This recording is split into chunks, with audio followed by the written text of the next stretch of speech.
The Bengali টিউশনে তোমাদের সকলকে স্বাগত। আমি শুভময়। আজ তোমাদের রবীন্দ্রনাথ ঠাকুরের লেখা একটি ছোট গল্প মেঘ ও রৌদ্র, সেই গল্পটা নিয়ে আজকে আমি তোমাদের সাথে আলোচনা করব। দেখো, গল্পটি অতি বড়, মানে এই গল্পটি প্রায় উপন্যাসের মতো ধরে নিলেই বলা চলে।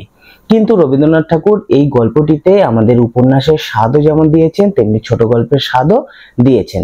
তার মানে এটা অতি দীর্ঘ ছোট গল্প, এটি আমরা বলতেই পারি। তো চলো দেখি, একটু আলোচনা করলেই বোঝা যাবে ব্যাপারটি। আমি মূলত এই গল্পটির বিষয়বস্তু নিয়েই আলোচনা করব আজকে। তো চলো তাহলে বিষয়বস্তুটি আমরা দেখে নেই। এই গল্পের যে নায়ককে আমরা দেখতে পাই, সেই নায়কের নাম হলো শশীভূষণ। সেই নায়কটি MA এবং BL পাশ করা। তার মানে সে যেমন একদিকে ওকালতি জানে, তেমনি অন্যদিকে সে একটু বেশি শিক্ষিত। সেই সময়কার MA পাস সেই ভদ্রলোক, মানে নাম তার শশীভূষণ। চোখে সে একটু কমই দেখে, মানে বইপত্র নিয়েই সে সারাদিন একটু ব্যস্ত থাকে, মানে পড়াশোনা নিয়েই সে সবসময় মেতে থাকে। আর অন্যান্য যে বৈষয়িক কাজ, মানে ধরো জমি জমা সংক্রান্ত বা মনে করো নিজের যে সমস্ত হয় না, যে আমার জমি জায়গা দেখতে হবে বা ব্যবসা ইত্যাদি দেখার ব্যাপারটি রয়েছে, সেগুলি ব্যাপারে সে সম্পূর্ণ অনভিজ্ঞ ছিল এবং তার সত্যি কথা বলতে চাহিদাও ছিল না তেমন। সে পড়াশোনা করতেই বেশি ভালোবাসতো। গ্রামের মধ্যে একজনের সাথেই তার বিশেষ পরিচয় আমরা লক্ষ্য করি। তার নাম হলো গিরিবালা। গিরিবালার বয়স হলো মাত্র 10 বছর। সেই গিরিবালা মাঝে মাঝে শশীভূষণের সাথে দেখা করতে তার বাড়িতে আসতো, মানে তাদের মধ্যে একটা বন্ধুত্বপূর্ণ সম্পর্ক ছিল। গিরিবালা জাম তো তোমরা সকলেই চেনো, জাম বিভিন্ন জায়গা থেকে কুড়িয়ে টুড়িয়ে নিয়ে আসতো এবং আঁচলে করে বেঁধে নিয়ে আসতো এবং নিয়ে এসে শশীভূষণকে সেই আঁচল থেকে জাম বের করে করে দিত।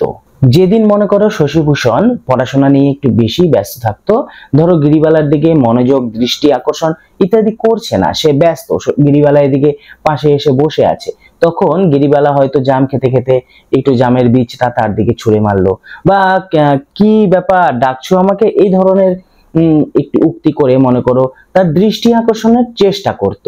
দেখো, এইভাবেই চলছিল তাদের মধ্যে একটি বন্ধুত্বপূর্ণ সম্পর্ক এবং গিরিবালা চাইতো পড়াশোনা শিখতে। যেহেতু শশীভূষণ পড়াশোনা নিয়ে সবসময় ব্যস্ত থাকতো, তাই গিরিবালারও মন সবসময় চাইতো যে পড়াশোনা আমি শিখি। আর সেই কথা মনে রেখেই শশীভূষণ তাকে একটু একটু করে পড়াশোনা শেখাতে আরম্ভ করেছিল। শশীভূষণ গিরিবালাকে অল্প অল্প করে বিদ্যা শিক্ষা আরম্ভ করলো এবং তারপর তার কাছে বিভিন্ন ধরনের বড় বড় যে খবরের কাগজের তর্জমা বা মনে করো বড় বড় কোনো বক্তৃতা, সেগুলির তর্জমা করে গিরিবালার কাছে শোনাতো পড়ে। বুঝুক বা না বুঝুক, গিরিবালার সেগুলি শুনতে ভীষণ ভালো লাগতো এবং শশীভূষণের কাছে সে মানে এইটুকুই আশা করেছিল যে শশীভূষণ যেন তাকে একটু আকর্ষিত করে, মানে আকর্ষিত করে বলাটা ভুল হবে, শশীভূষণ যেন তার দিকে দৃষ্টি নিক্ষেপ করে, এই ব্যাপারটি গিরিবালা মূলত চাইতো। আর সেজন্য সে সবকিছু করতেই রাজি ছিল। পড়াশোনা তার কাছে থাকতে যাতে বেশি সময় অতিবাহিত করে, এটি ছিল তার মূল টার্গেট। কিন্তু এদিকে আমরা লক্ষ্য করি গিরিবালার বাবা হরকুমার, সেই হরকুমার ছিল একজন নায়েব। সেই নায়েবের সাথে আবার শশীভূষণের খুব যে একটা ভালো সম্পর্ক ছিল সেটা একদমই না। হরকুমার বিভিন্ন ধরনের আইনি পরামর্শ নেওয়ার জন্য মাঝে মাঝে শশীভূষণের কাছে আসতো, কিন্তু শশীভূষণ পড়াশোনায় এতটাই ব্যস্ত ছিল যে সেই নায়েব মশাইকে সে বিশেষ একটা পাত্তা দিত না। এই জন্য সেই নায়েব মশাই শশীভূষণের উপর মাঝে মাঝে ক্ষিপ্ত হয়ে যেত। অবাধ্য প্রজাদের বিরুদ্ধে একটি মামলা করতে চেয়েছিল হরকুমার এবং সেই প্রজাদের বিরুদ্ধে মামলা করার ক্ষেত্রে হরকুমার, শশীভূষণ যেহেতু তোমার ধরো আইনি পাশ করা একজন লোক, সেজন্য তার কাছে আইনি পরামর্শ নিতে এসেছিল। কিন্তু আইনি পরামর্শ দেওয়াটা দূরের কথা, শশীভূষণ সেই হরকুমার বাবুকে কটু কথা শুনিয়ে সেখান থেকে বের করে দিয়েছিল। তারপর শুরু হয় হরকুমার এবং শশীভূষণের মধ্যে একটি দ্বন্দ্ব। আর এইদিকে গিরিবালার সাথে তার সম্পর্ক তুলনামূলক সেভাবেই চলছিল। তো ব্যাপারটি এরকম হলো যে হরকুমার তখন চাইতো যে শশীভূষণের সাথে যেহেতু তার সম্পর্ক ভালো ছিল না, শশীভূষণ যেন সেই গ্রাম থেকে চলে যায়, তাকে আর এই গ্রামে রাখাই যাবে না, এরকম একটি কূটনৈতিক চক্রান্ত হরকুমার চালাতে থাকলো। আর সেই সময়ই ঘটলো একটি অঘটন, বা বলতে পারো একটি আলাদা একটি ঘটনা ঘটে গেল। জয়েন্ট ম্যাজিস্ট্রেটের কাছে হরকুমার একদিন মানে লাঞ্ছিত হলো বা বলতে পারো অপমানিত হয়েছিল। জয়েন্ট ম্যাজিস্ট্রেটের মেথর তার কুকুরের জন্য কয়েক কেজি মানে 4 কেজির মতো ঘি হরকুমারের কাছে চেয়ে পাঠিয়েছিল। হরকুমার তাকে ঘি না দিয়ে ফিরিয়ে দেয় এবং সেই মেথর যায় মানে গিয়ে সেই ম্যাজিস্ট্রেটের কাছে সত্যি মিথ্যা আরো বিভিন্ন ধরনের ঘটনা ইত্যাদি মিলিয়ে মিশিয়ে বলে হরকুমারের নামে নালিশ করে জয়েন্ট ম্যাজিস্ট্রেটের কাছে। যখন হরকুমারকে ডেকে পাঠিয়েছিল জয়েন্ট ম্যাজিস্ট্রেট এবং তাকে বলেছিল আপনি ঘি কেন দেননি, আপনি কেন তাকে অপমান করে তাড়িয়ে দিয়েছিলেন, তখন হরকুমার বলে যে না, আমি তো আপনার চাকরকে আমি অপমান করিনি, আমি তো ঘি দিতেই চেয়েছিলাম। তখন জয়েন্ট ম্যাজিস্ট্রেট সেই খবরটি সত্য কি মিথ্যা, মানে চাকর মিথ্যা কথা বলছে না হরকুমার মিথ্যা কথা বলছে, সেই ব্যাপারটি খোঁজ নেওয়ার জন্য চারিদিকে লোক পাঠিয়ে দিলেন। সেই সাহেব হরকুমারকে সেখানেই আটকে রাখলো যে আপনি কোথাও যাবেন না, আমি লোক পাঠিয়ে দিচ্ছি, আগে লোকেরা খবর নিয়ে আসবে, তারপর সত্যি মিথ্যা যাচাই করে তারপর আপনাকে সেখান থেকে যেতে দেব। তো হরকুমারকে সেই একরকম বেঁধে রেখে বা একরকম কয়েদ করেই সেই সাহেব লোক পাঠিয়েছিল এবং তারপর লোকেরা যখন সত্যি মিথ্যা কোন ব্যাপারটি সত্যি সেই ব্যাপারগুলি যাচাই করে ফিরে আসে, তখন সেই সাহেব জানতে পারে যে সত্যি সত্যি হরকুমার কোথাও কোনো লোক পাঠায়নি, অর্থাৎ সেই হরকুমার সত্যি সত্যি ঘি না দিয়ে সেই চাকরকে তাড়িয়ে দিয়েছিল।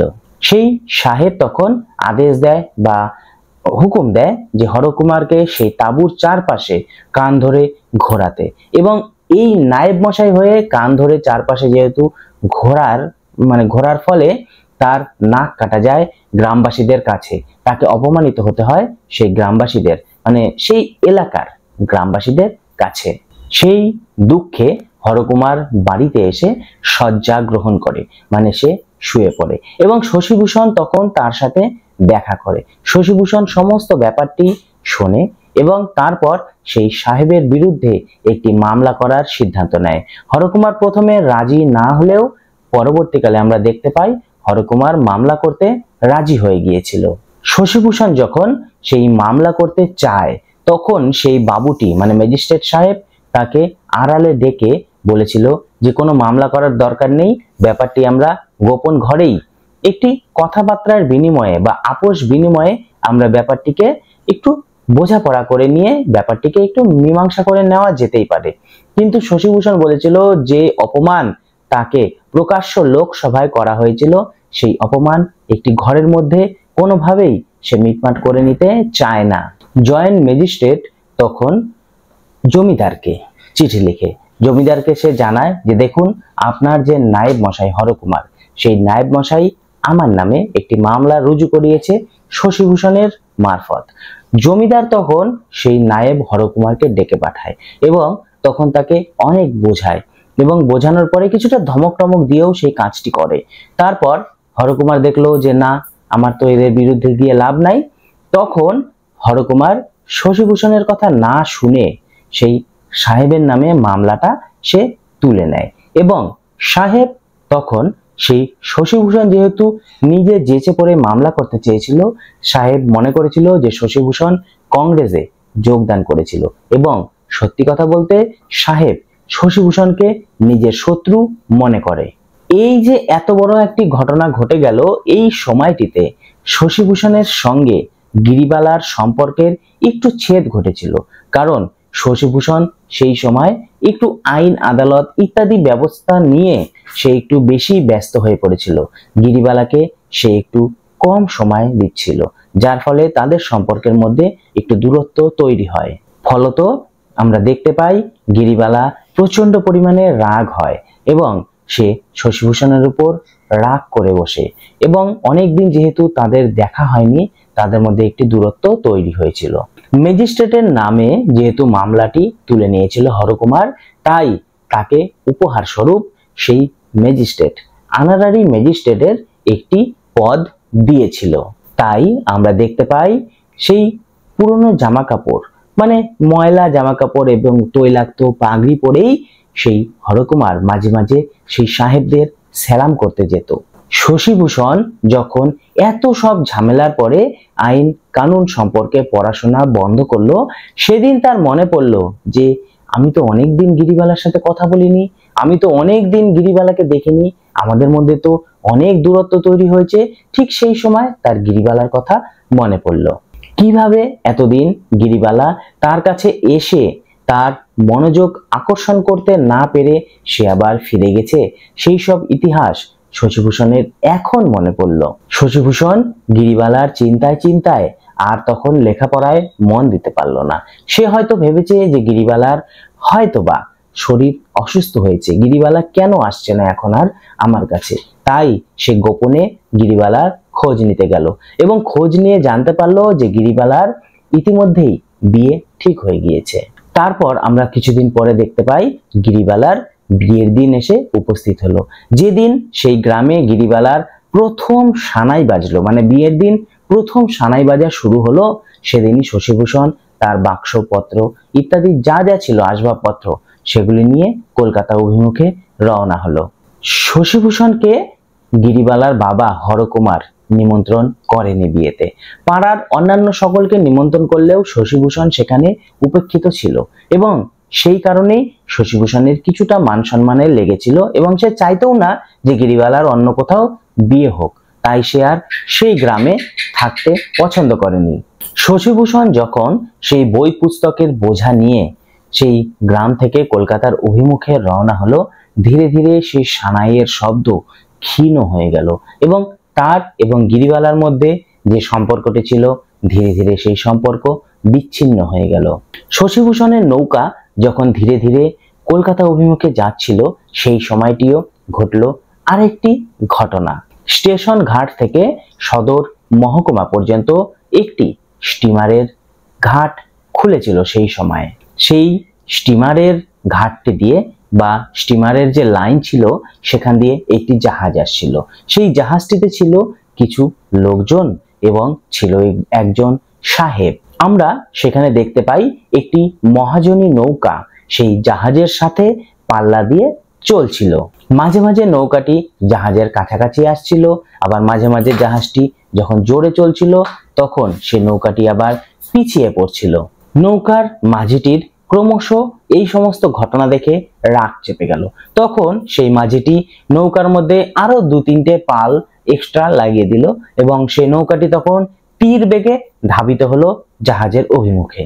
তখন আমরা দেখতে পাই একটি বাঁকের মুখে এসে সেই জাহাজটিকে সেই নৌকাটি অতিক্রম করে চলে গেল, মানে নৌকাটি এগিয়ে গেল জাহাজের থেকে। সাহেব সেই জাহাজে বসে বসে আগ্রহ সহকারেই এই ঘটনাগুলি দেখছিল এবং সত্যি বলতে কি নৌকাটি যখন এগিয়ে গেল জাহাজের থেকে, সাহেবের সেটা মোটেও পছন্দ হয়নি। সাহেব তখন বন্দুক বের করে সেই গুলি করে সেই নৌকার যে সমস্ত পাল লাগিয়েছিল সেই পালগুলি ফুটো করে ছিঁড়ে দিল। ফলে আমরা দেখতে পাই যেহেতু স্পিডে ছিল নৌকাটা, চলন্ত নৌকাটির পাল ছিঁড়ে যাওয়ার জন্য নৌকাটি সেই সময় ডুবে গেল। সাহেব কেন এমন ঘটনা ঘটালেন, কেন এই ধরনের একটি অস্বস্তিকর পরিবেশের সৃষ্টি করলেন, সেই ব্যাপারটি শশীভূষণেরও একটু খটকা লেগেছিল, কারণ এই সমস্ত জিনিস শশীভূষণও দেখেছিল। তার মনে হলো সাহেব যে এই ধরনের কাজ করলো এই জন্য সাহেবের কোনো শাস্তি হবে না। এই যে কালো আদমি বলে মনে করে সাহেবরা আমাদের, এই জন্য কি আমরা কোনোদিন মানুষের পর্যায়ে যাব না? সাহেবের উপযুক্ত শাস্তি হওয়া উচিত।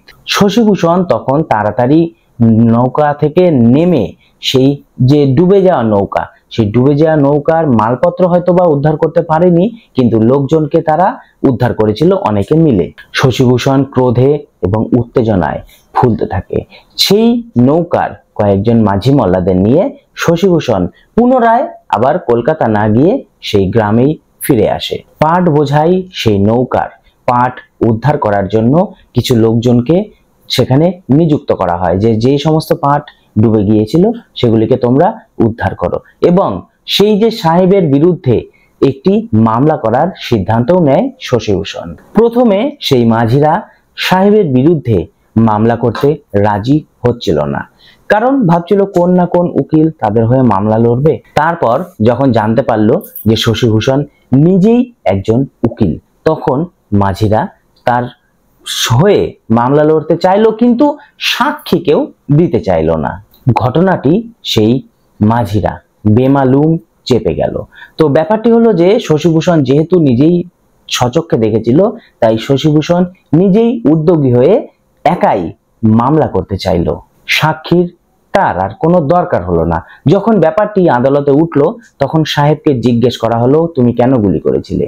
সেই সাহেব বলল, আকাশ দিয়ে অনেক বক উড়ে যাচ্ছিল আর জাহাজটিও চলছিল নৌকো দিয়ে, তো আমি বকদের উদ্দেশ্য করেই গুলি করেছিলাম এবং আমার অজান্তেই সেই গুলিটি নৌকার পালে গিয়ে লেগেছিল।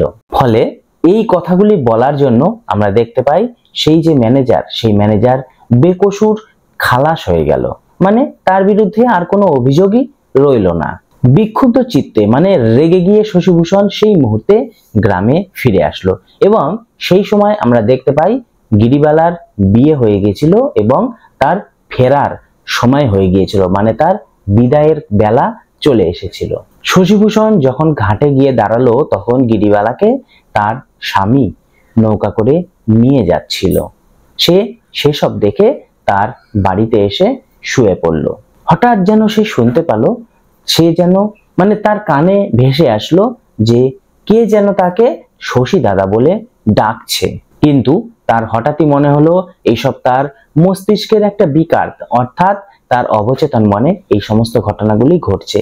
গিরিবালা এখানে আর নেই, তাই তাকে কে ডাকবে? ডাকার আর কেউ নেই। শশীভূষণ তাই আবার সমস্ত ব্যাগপত্র গুছিয়ে নিয়ে কলকাতার উদ্দেশ্যে যাবার মনস্থির করলো। তখন ছিল পূর্ণ বর্ষা, চারিদিক জলময়। শশীভূষণের নৌকা যেতে চাইলেও সেই নৌকা জলের কারণে বেশি দূর এগোতে পারছিল না। শশীভূষণ তখন রেলপথ দিয়ে কলকাতা যাবার মনস্থির করলো। এক জায়গায় নৌকা বেঁধে সে ভাবলো কিছু খেয়ে নেই এবং খেয়ে দিয়ে তারপর আবার গমন করি। শশীভূষণ যেই জায়গাটিতে নৌকা বেঁধেছিল সেই জায়গাটি ছিল একটি মোহনার মুখ। ফলে আমরা দেখতে পাই জেলেরা মাছ ধরার জন্য সেখানে জাল পেতেছিল। স্টিমার আসতে দেখে যে জেলেরা, সেই জেলেরা সাবধান করে দিয়েছিল, কিন্তু সাহেবের যে পুলিশ সুপার, সেই পুলিশ সুপার সেই সাবধান বাণী মোটেও কর্ণপাত করেনি। জালের ওপর দিয়েই সেই স্টিমার বা বোট তারা চালিয়ে দেয় এবং এর ফলে যে জালগুলি পাতা ছিল সেই জালগুলি পেঁচে যায়, মানে ওর সাথে একসাথে লেগে যায়। এর ফলে সাহেব ক্ষিপ্ত হয়ে ওঠে এবং জালগুলি কেটে ফেলার নির্দেশ দেয়। পলাতক যে সমস্ত জেলেরা ছিল তাদের সন্ধান করতে পারে না। ওখানে 4 জন জেলে দাঁড়িয়ে ছিল, সেই 4 জন জেলেকে তারা ধরাও করে, মানে তারা ধরে ফেলে। শশীভূষণ সেখানে উপস্থিত ছিল। সাহেবদের এই কার্যকলাপ দেখে সে তার ভীষণ আর কি রাগ হয় এবং সাহেবকে কিছুটা বকাবকিও করে, মানে বকাবকি বলতে এই যে গ্রেপ্তার করছিল সেই গ্রেপ্তারে সে বাধা দেয়। এর ফলে সাহেব উল্টা তাকে বকাবকি করে এবং গালিগালাজ করেছিল। এর ফলে শশীভূষণও ক্ষিপ্ত হয়ে যায় এবং সাহেবের উপর সে চড়াও হয়। সাহেবের আদেশে তাকেও থানায় ধরে নিয়ে যাওয়া হয়। শশীভূষণের বাবা কিন্তু একজন উকিল ছিল, নামজাদা বেশ বড় উকিল। তিনি তখন মামলা লড়ে তার ছেলেকে উদ্ধার করে আনেন। শশীভূষণ তখন এই অপমান এবং জেলেদের ওপর ঘটে যাওয়া এই অন্যায়ের বিরুদ্ধে মামলা করার সিদ্ধান্ত নেয়। কিন্তু দেখা যায় মামলা চলার সময় সেই যে জেলেরা, সেই জেলেরাই শশীভূষণের বিরুদ্ধে সাক্ষী দিয়েছিল। তাই বিচারে প্রমাণিত হয় যে শশীভূষণই পুলিশদের উপর অত্যাচার করেছে। পুলিশের উপর অত্যাচার, পুলিশের নৌকায় অনধিকার প্রবেশ এবং পুলিশ অফিসারকে মারার দায়ে শশীভূষণের জেল হয়। শশীভূষণ জেলে চলে যাওয়ার পর তার বাবা উকিল আর কিছু করতে পারেনি। কিছুদিনের মধ্যেই তার বাবার মৃত্যু হয় এবং তাদের গ্রামে যে সমস্ত সম্পত্তি ছিল সেই সম্পত্তি গিরিবালার বাবা হরকুমার বিভিন্ন কলা কৌশলে সেগুলি আত্মসাৎ করে নিয়েছিল। দীর্ঘ 5 বছর পর শশীভূষণ জেল থেকে ছাড়া পায় এবং জেল থেকে ছাড়া পেয়ে সে কোথায় যাবে একথা মনে মনে চিন্তা করতে থাকে। তখনই একটা জুড়ি গাড়ি তার সামনে এসে দাঁড়ায়। শশীভূষণকে সেই গাড়িতে তুলে নেওয়া হয় এবং সেই জুড়ি গাড়িটি যার বাড়ির সামনে গিয়ে দাঁড়ায় সেই বাড়িটি ছিল ননিবালার, সে বাড়িটি ছিল গিরিবালার। ঘরের ভেতরে ঢুকে শশীভূষণ দেখতে পায় সেখানে পড়েছিল কয়েকটি বই খাতা, ছেঁড়া ছেঁড়া স্লেট, চক, ডাস্টার ইত্যাদি বিভিন্ন পড়াশোনার যে সমস্ত জিনিসপত্র সেগুলি অগোছালোভাবে পড়েছিল। স্লেটের যে কাঠের খড়মটা থাকে তার উপরে শশীভূষণের হাতে লেখা গিরিবালার নামও সে দেখতে পায়। শশীভূষণের বুকের রক্ত তখন ছলকে ওঠে, তার মনে পড়ে যায় সেই ছোটবেলার স্মৃতি। অনেকক্ষণ শশীভূষণ সেখানে দাঁড়িয়ে দাঁড়িয়ে বিভিন্ন জিনিস পর্যবেক্ষণ করছিল। এমন সময় একটি রূপোর থালাতে করে কিছু ফলমূল কাটা অবস্থায় গিরিবালা তার সামনে এসে দাঁড়ায়। শশীভূষণ যখন মাথা তুলে তাকে দেখে তখন গিরিবালা তাকে ঝুঁকে বা নতশিরে প্রণাম করে। তখন তার দু চোখ দিয়ে জল গড়িয়ে পড়ে। শশীভূষণ তাকে তার কুশল কেমন আছে গিরিবালা সে কথা জিজ্ঞাসা করার পর গিরিবালার দু চোখ দিয়ে জল ঝরে পড়ে। মনের মধ্যে একটি ভিক্ষুকের গান সেই সময় তার চলে আসে। সেই গানটি ছিল, এসো এসো ফিরে এসো নাথ হে ফিরে এসো। দেখো, গল্পটি মূলত এই পর্যন্তই ছিল। অনেক বড় গল্প, খুবই সংক্ষেপে এই গল্পটি এখানে আলোচনা করা হলো। এই গল্প নিয়ে আরো কয়েকটি কথা তোমাদের কাছে এখন বলবো। মেঘ ও রৌদ্র যে নামকরণ করেছিলেন রবীন্দ্রনাথ ঠাকুর, সেই নামকরণটিও যথেষ্ট ইঙ্গিতময়। প্রকৃতিতে আমরা দেখতে পাই যখন রোদ উঠে তখন চারিদিক ঝকমকে হয়ে ওঠে, আবার কখনো কখনো সেই চকচকে বা ঝকমকে রোদ ঢেকে যায় মেঘে। সেই আলো ও অন্ধকার একসাথে পাশাপাশি তারা বাস করে। প্রকৃতির রাজ্যের মতো গিরিবালা এবং শশীভূষণের মধ্যে সেই মেঘ এবং রৌদ্রের খেলা চলতে দেখা যায়। আমরা দেখতে পাই একটি সময় তাদের মধ্যে প্রেমের খেলা চলছে, আবার কিছুক্ষণ বাদেই তাদের মধ্যে একটি বিচ্ছেদের খেলা তৈরি হয়।